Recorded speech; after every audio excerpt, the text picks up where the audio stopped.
Hello students, today we will continue for 5th semester diploma electrical student and the subject is UEET.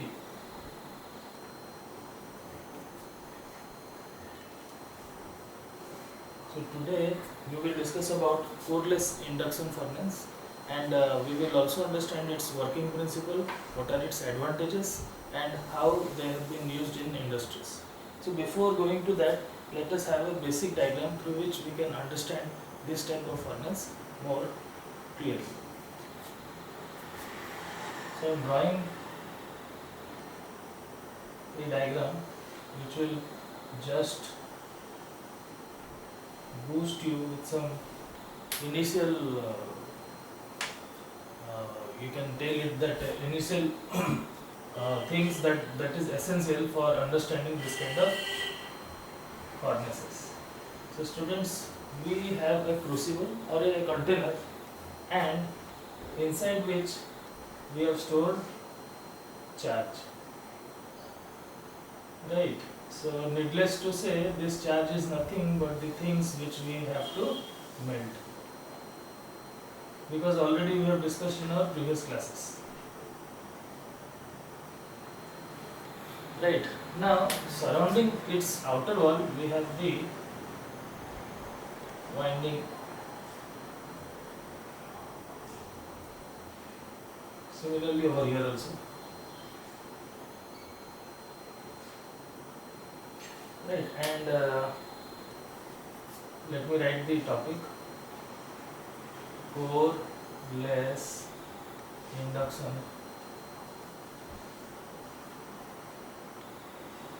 furnace.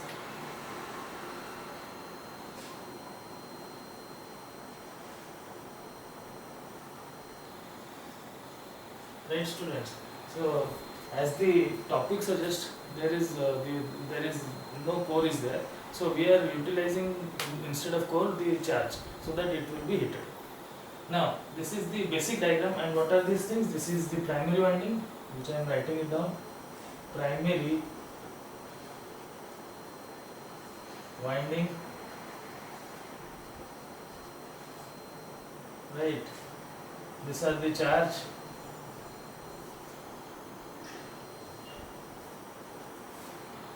Right, so this is the basic thing which is essential to heat this charge. Now coming to a diagram which is used in the industries, let us draw. So let me clear this. Okay, let it be here. We will draw a separate one. Yes. So with the help of this diagram we can understand and relate with this diagram also.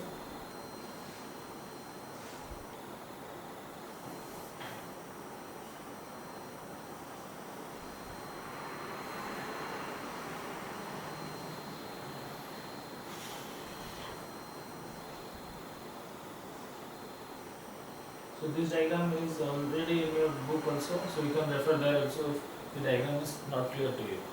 Right, I will explain the essential parts.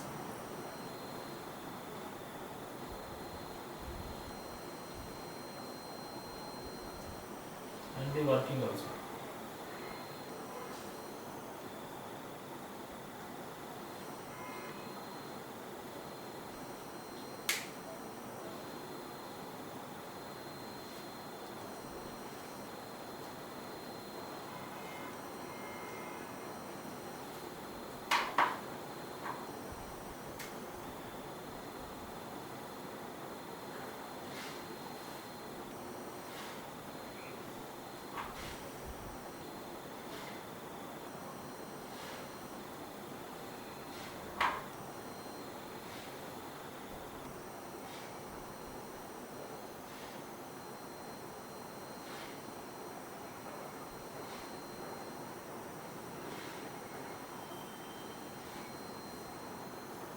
You have to be very careful while drawing this diagram.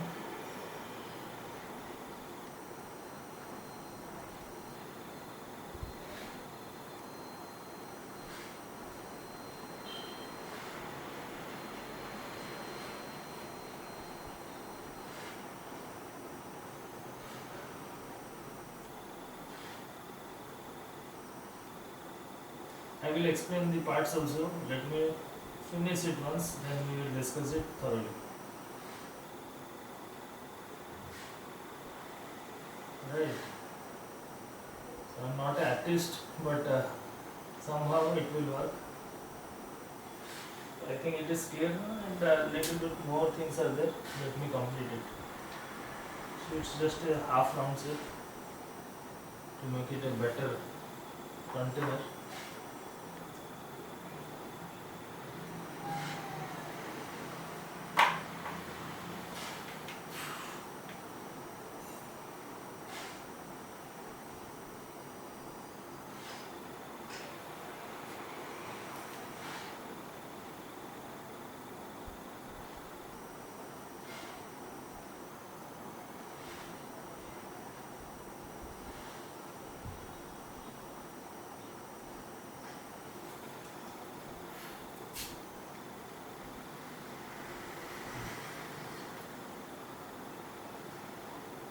So there is a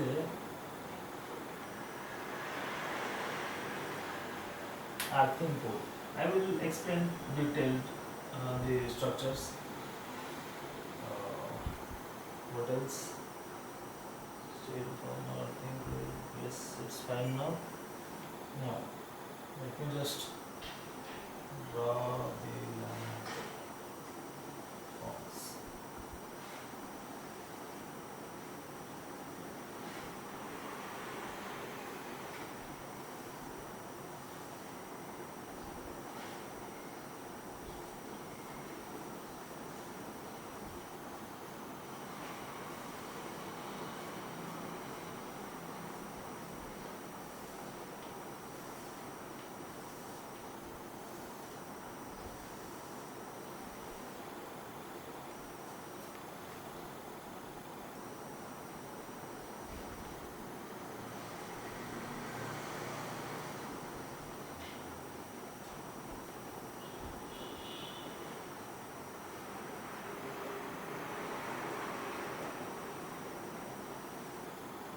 So this is the steel former.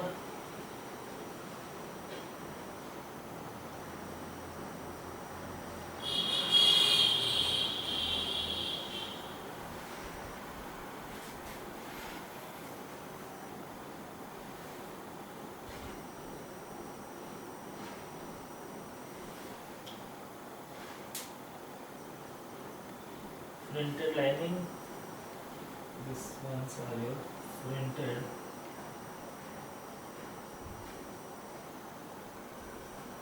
linings.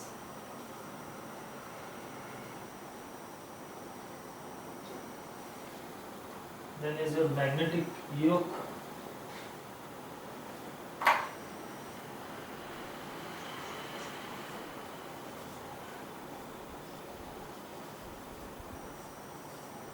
Right. Earthing pole, water cooled induction coil. So this is the earthing pole, and these are the induction or your water cooled induction coil. Water cooled induction coil. So now, students, let me just repeat those things which I have just written so that it will be clear to you also. So this is a typical coreless type induction furnace. So what are the things which has been incorporated in this diagram are, there is a steel former. We also have a magnetic yoke which has been shown in a straight hatching way, or you can say the laminated forms, that is the magnetic yoke. Now we have a printed linings. Which one is the printed linings? This one, students, the dotted one patterns are your printed linings. Now we have a earthing pole which is just this structure, this, right? Now what else we have? We have a water cooled induction coil, which are the circular ones. The circular ones are called as your water cooled induction coil. So this is all those things which are now required, so we'll understand its working now. So before understanding the the important of this in this type of furnace, it is widely adopted or used because the crucible can be of any shape. We can take of any desired shape to heat the charge. Now, the flux produced in this type of, let me just clear this section so that the necessary things can be written. Now, the flux produced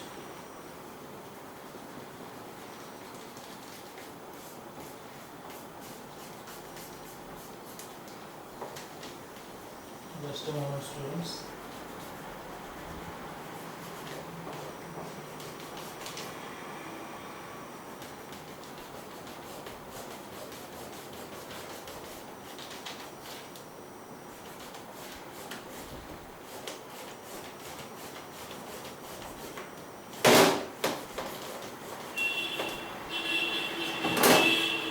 Yes.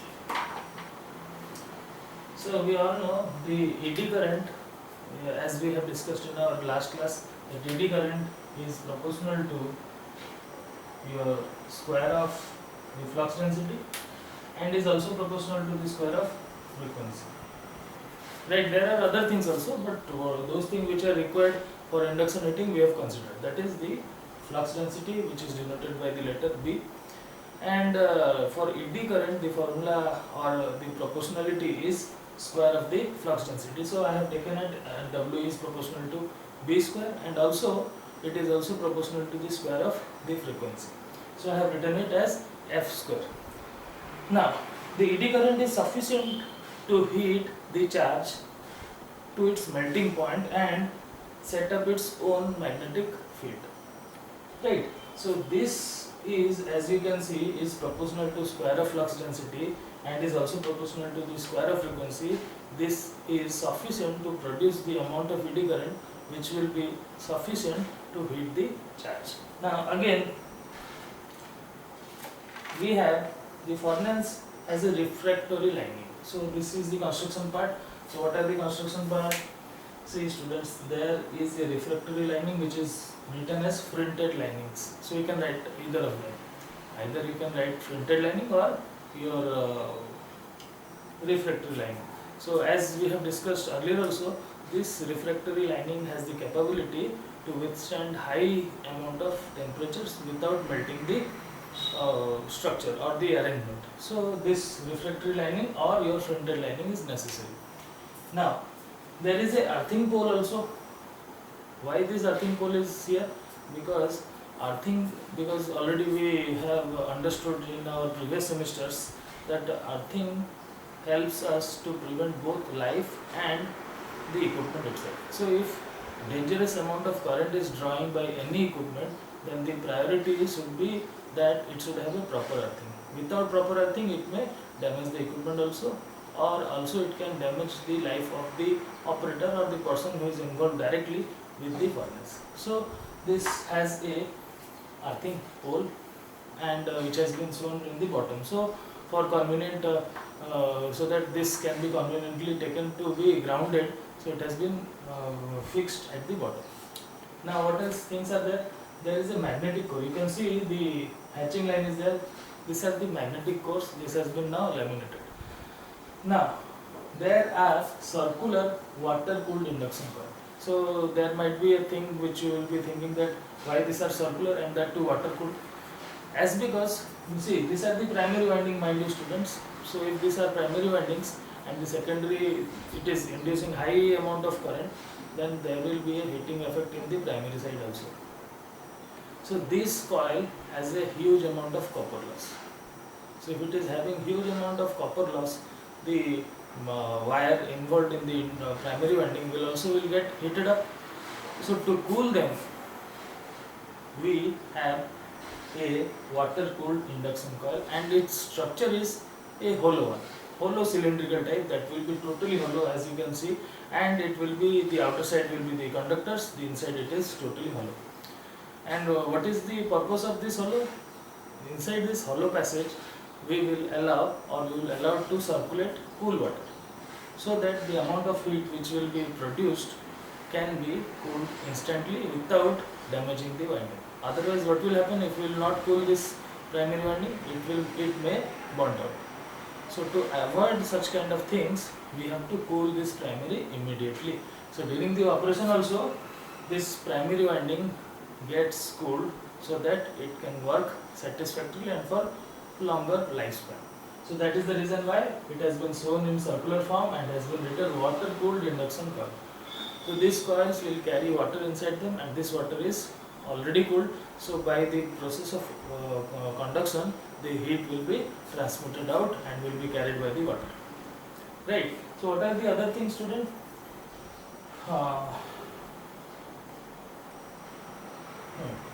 Now the working of this kind of instrument.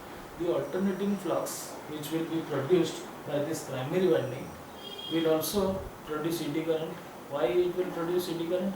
Because we already know the circulating current will be produced whenever there is a rate of change of flux linkage with a conductor. Now what will happen? There will be a circulating current, and if the circulating current is allowed to to pass through this steel former or the charge, what will happen? It will just dissipate heat, or it will try to heat this material or the charge. So for that reason only, this kind of material produce eddy current which is directly utilized in the steel former, and we can heat the charge. Now the other thing is that we have artificial cooling of primary coil. So as I already told, this form of cooling can also be called as artificial, because we are creating by artificial methods. This is not a natural way of cooling, it is the artificial way of cooling, and by which the life of the primary coil or the winding can be increased. Now considerable amount of heat is produced, that is evidence over here. The coil is constructed from a hollow tube through which cold water is circulated.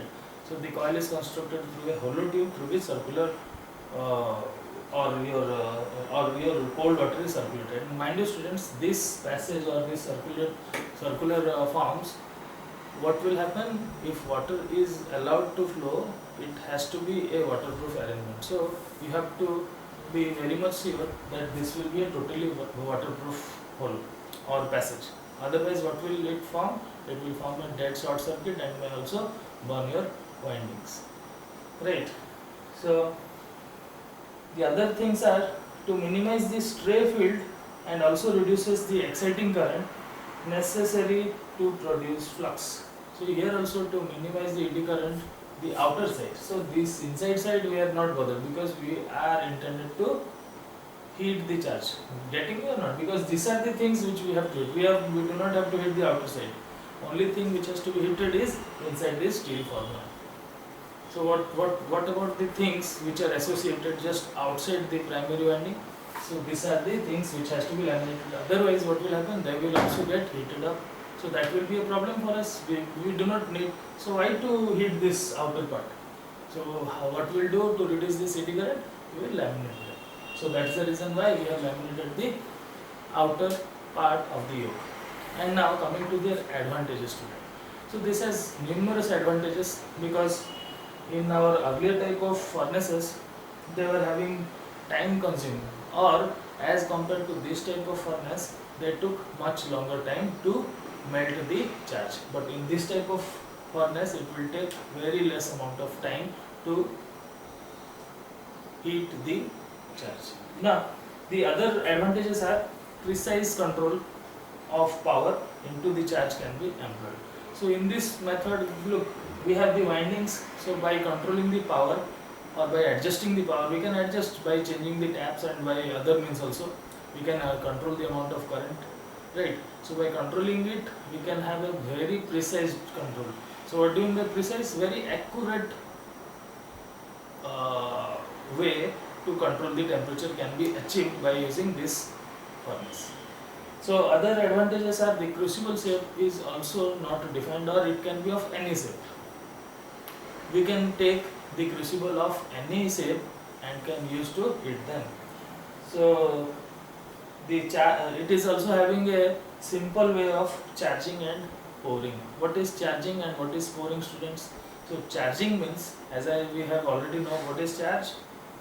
charge is nothing in this concept only, student. But if you take for charge for your electromagnetic or electrostatic, that is different. We are not talking about those charge. We are talking about the material or the metals which has to be melted. So those things which has to be melted here will be called as charge. So the metal which are present inside the steel former are known as your charge. So charging means to put the things which you are which you have to hit them will be through this opening. We'll just lift it. It is not a small furnace, it is a very big. You cannot open it with the help of your hands. For the simplicity of understanding, I am saying you that we will open this cover or the opening, we will pour the charge, and after that how to exit the charge? Through this. We have already discussed in our previous classes that there will be a hydraulic lift which will lift the charge.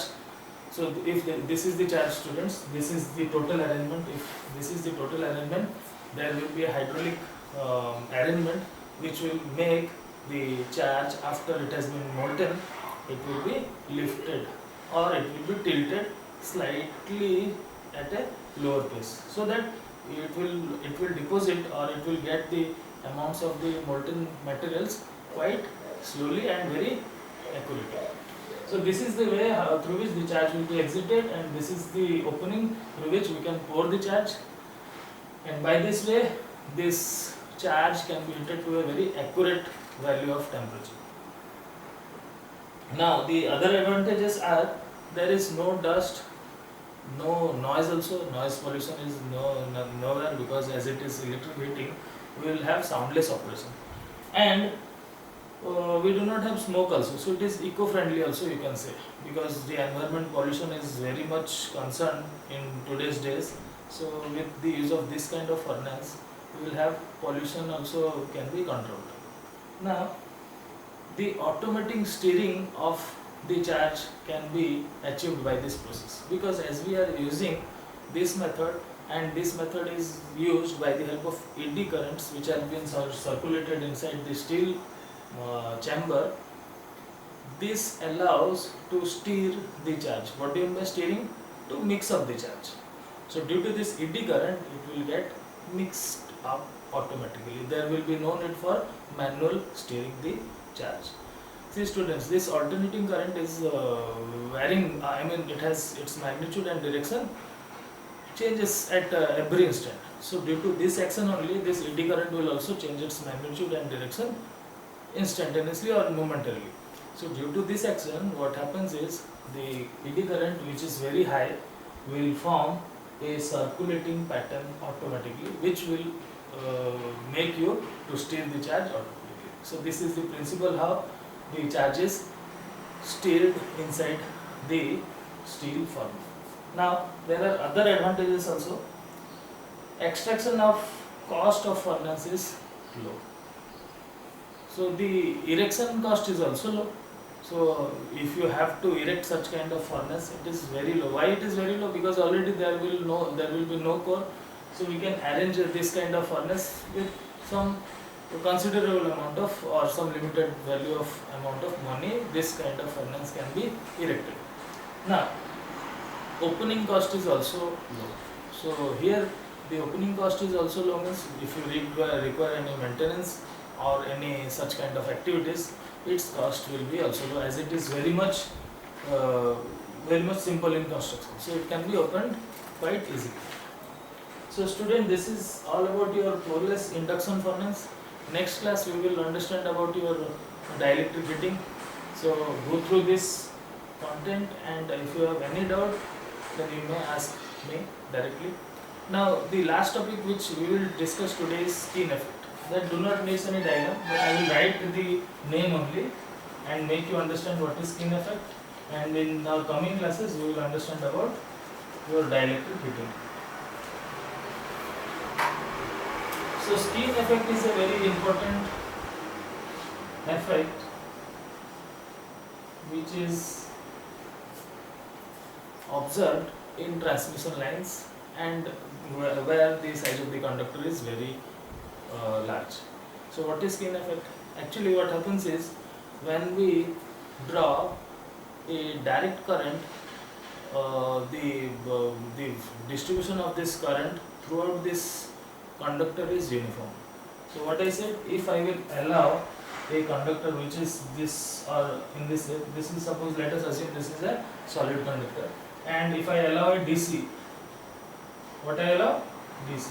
Then if the amount of current is, suppose, 10 ampere, then what will happen? If you measure the intensity of current or the distribution of the current, it will be uniform throughout the diameter of this conductor, in case of a DC, mind you. But what happens if it is AC? So there is the skin effect. So what is this skin effect? You will understand. So if it is a AC, right? Let me just clear it also, because for clarifying we need a diagram also. So students, if it is the same conductor and it is carrying AC or alternating current, suppose 10 ampere of current is flowing, then it is observed that the total flux distribution is not uniform, rather this is on the surface, or the surface carries the more flux, right, and the core, the center part, is having zero current or no current is there in the center of the core. So the main objective of the skin effect is the distribution of current throughout the conductor is not uniform, rather they are more dense at the surface and they have zero currents at the center of them. So that can be called as your skin effect. So students, this is found more pronounced in greater diameter wires. If the diameter is very large, you will find skin effects. However, if the diameter is lesser, this effect is found negligible, or it is not required, or you may not observe it also. Now other thing is that if the frequency is also high, this skin effect is more pronounced. With the decrease in frequency, this skin effect also gradually, or this is reduced. So this was all about skin effect, and we have as discussed in our classes was coreless induction furnace. Coreless induction furnace, yes. So in our coming class we will discuss about dielectric. So students, make a note for this diagram, and if you have any diagram, please contact me. Thank you.